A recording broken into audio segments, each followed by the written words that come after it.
Os idealizadores de Presságio talvez sejam os maiores gênios da indústria do entretenimento. Eles bolaram um filme com uma premissa tão estapafúrdia e sem sentido que a partir dela aparentemente nada mais precisa ser coerente. Mas será que esse plano genial funcionou? É isso que você vai descobrir agora. Então vem ver tudo de errado com Presságio. Bora pro vídeo.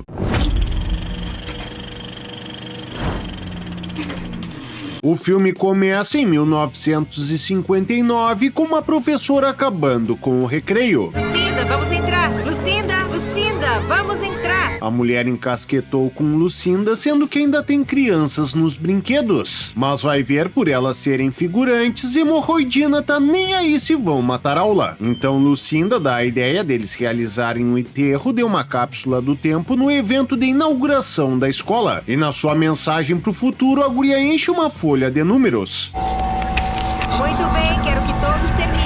Ela só tinha que escrever mais meia dúzia de números, mas os anjos /ETs que ficam sussurrando em seu ouvido não a mandaram pedir 5 segundos a mais pra professora, pois a guria já se atacou da tendinite, eu acho. Durante o evento, Lucinda desaparece, sendo encontrada no depósito onde escreveu uma localização na porta com as unhas. Tá louco? Ela só tá com os dedos sangrando, mas a não ser que ela tivesse garras, pra marcar a porta desse jeito, seus dedos já deviam estar só no osso. Vamos para o presente. O pessoal desenterra a cápsula num evento e entregam os envelopes de qualquer jeito para as crianças. Fala sério? Levaram 50 anos para isso e não vão organizar apropriadamente para que todos vejam o que as crianças do passado desenharam. Vocês tiveram 5 décadas para organizar isso, caramba! Abram com bastante cuidado, porque eles são muito velhos. Então que tal mandar as crianças se acalmarem e formarem uma fila, pelo menos? Enzo Caleb recebe a carta da Lucinda e a leva pra casa. Isso aqui não é nosso. Devolva assim que chegar na escola amanhã, entendeu? Se tu quer que ele devolva, por que tá tirando da mochila com a qual ele vai pra escola? Joe manda o filho dormir e vai tomar birita na frente da televisão. Ele derrama em si mesmo e, ao se limpar, larga o copo sobre a folha, deixando uma marca bem entre o 9 e o 11 que está ao lado do 01. Ah, faça-me o favor. Uma coisa é prever que algo pode acontecer, outra é a probabilidade absurda disso acontecer. Nós temos livre-arbítrio, por isso os anjos tiveram que enlouquecer Lucinda para ela escrever.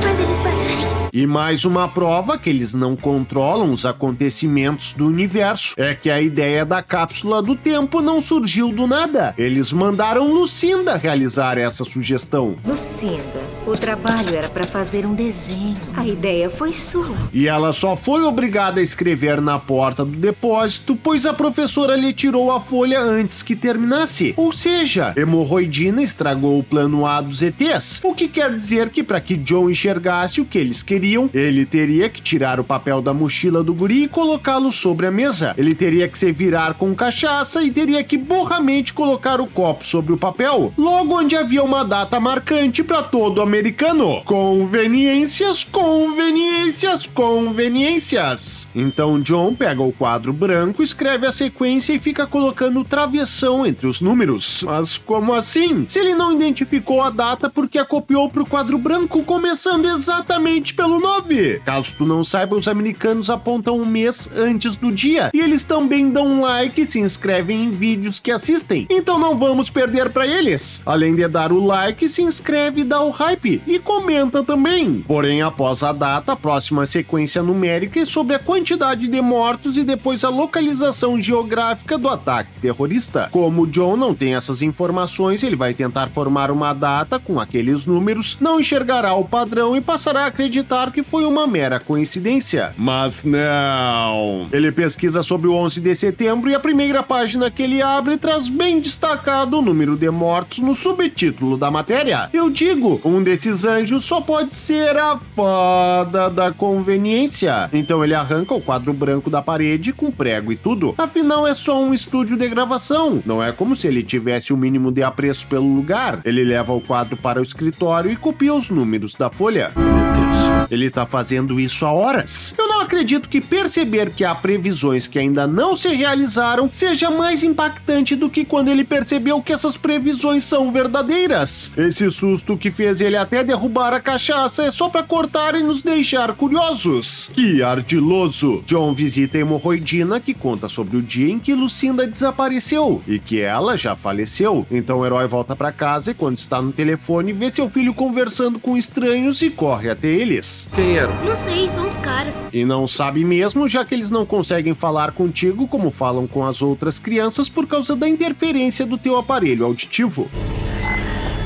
Então por que corresse pra perto do carro e ficasse parado esperando calado? Tu ouviu teu pai dizer que esses homens estranhos sempre têm alguma balinha pra oferecer? E eu até pensei que o guri podia ter tirado o aparelho nesse momento. Porém a mão dele, que foi ao ouvido, tá vazia quando ele recebe a pedra. E ele não aparece recolocando a bagaça. Se ele tivesse tirado, o filme faria questão de destacar. Os estranhos vão embora. John toma um porre e acorda com seu filho ligando, pois ele está atrasado para buscá-lo. O herói para no engarrafamento e percebe os números no GPS. Os números em círculo são os locais. Este local. Ah, não força amizade, filme. Independente se tu acredita que isso foi conveniência gigante ou se foram os anjos que induziram o John a encher a cara e se atrasar e depois provocaram um acidente na estrada e depois o pane aéreo, a verdade é que havia 1001 formas mais práticas de apontarem pro John que a numeração se tratava de longitude e latitude. John sai do carro e vai falar com o guarda. De repente, o homem olha para algo que está atrás do herói. John também se vira e se assusta, porém um avião vem pela direita. Tá louco? O foco desse pessoal fica na visão periférica. O avião cai, causando uma imensa explosão. John corre para ver os corpos dilacerados quando um abobado passa em chamas por ele. Mas que isso? Esse cara é atleta de triatlo catastrófico. Ele juntou os membros, saiu das ferragens e agora tem que percorrer 100 metros em menos de 10 segundos para bater o recorde mundial. E várias outras pessoas saem ilesas do avião e só morrem devido a uma explosão. Meu Deus. Ninguém morreu nem ficou ferido com a queda. Esse avião tinha airbags individuais para todo mundo e eles estavam saindo da cauda do avião. O que causou essa explosão enorme? Foi a dinamite que um deles estava carregando.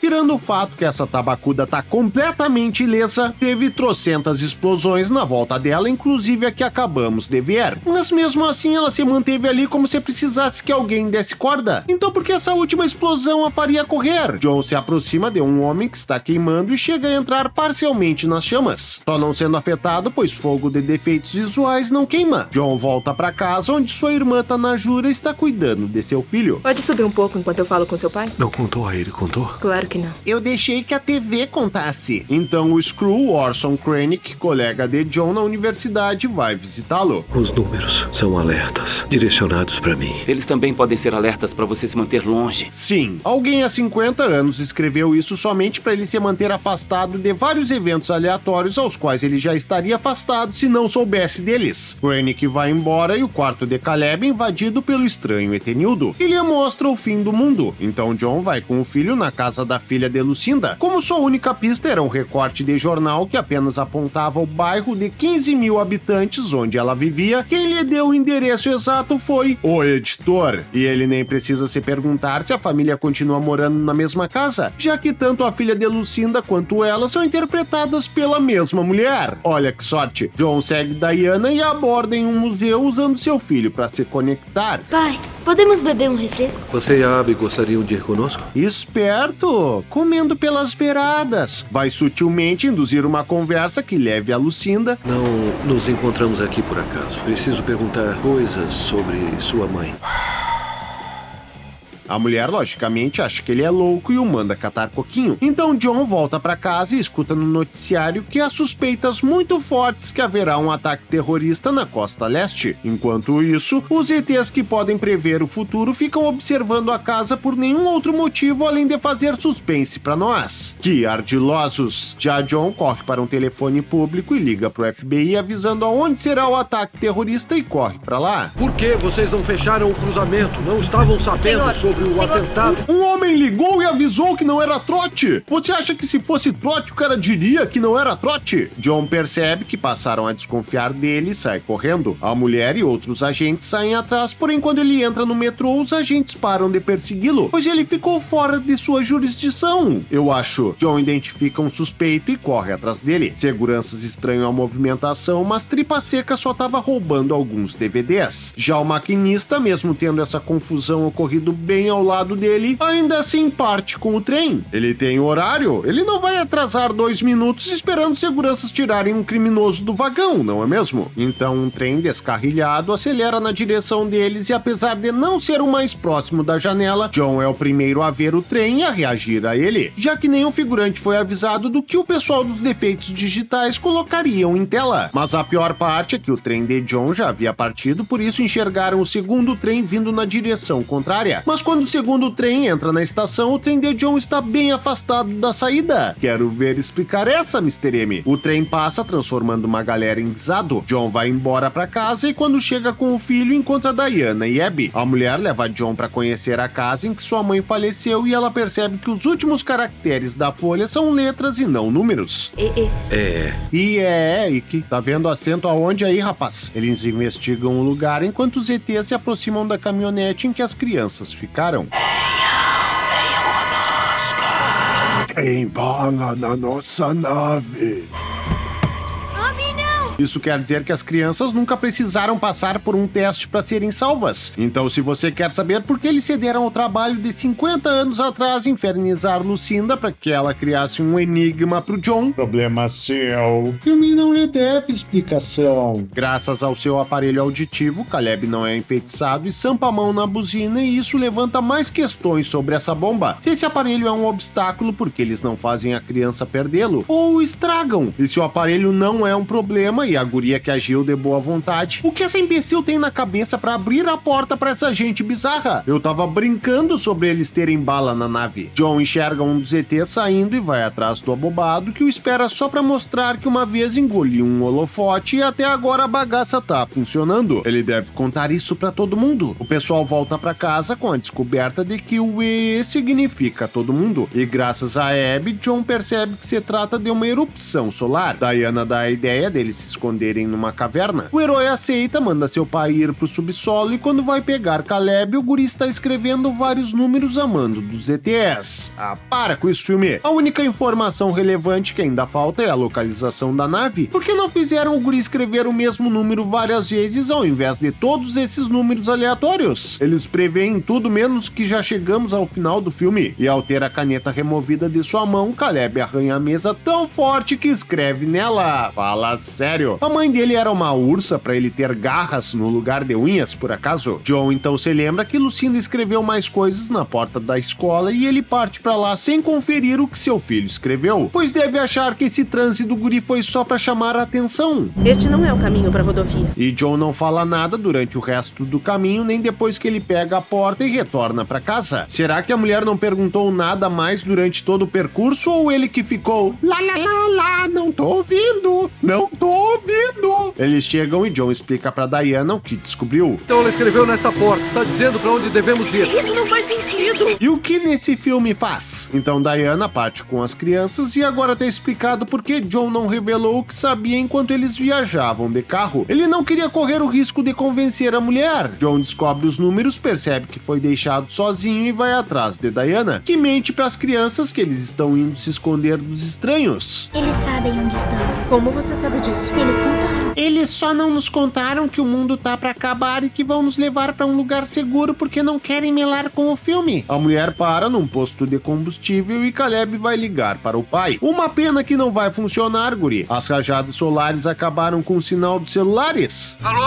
Pai, Caleb? Mas eu não acerto uma. Então Diana toma o telefone e John explica que eles devem ir para o chalé da Lucinda. As cavernas não vão resolver! Nada vai! A radiação vai penetrar 1,5 km na crosta terrestre. Se tu já sabia por que tu tava embarcando nessa? Ah, era pra deixar a mulher mais tranquila. Mas tu ligou até pro teu pai pra sugerir que ele fosse pro subsolo. Sem contar que numa hora dessas tu ia ficar com uma mulher aleatória ao invés de ir dar um abraço nos teus pais e na tua irmã. Então tá bom. Ela percebe que os estranhos deixaram uma pedra em cima do telefone e por fim os abobados sequestram as crianças. Diana vai atrás e se acidenta. John descobre o caminho que Diana tomou e ao ver que tem um carro acidentado na pista, ele deduz na hora que é o da mulher. Pois em meio a todo aquele caos, os cinegrafistas do filme não estariam focando em um carro aleatório, não é mesmo? Anote.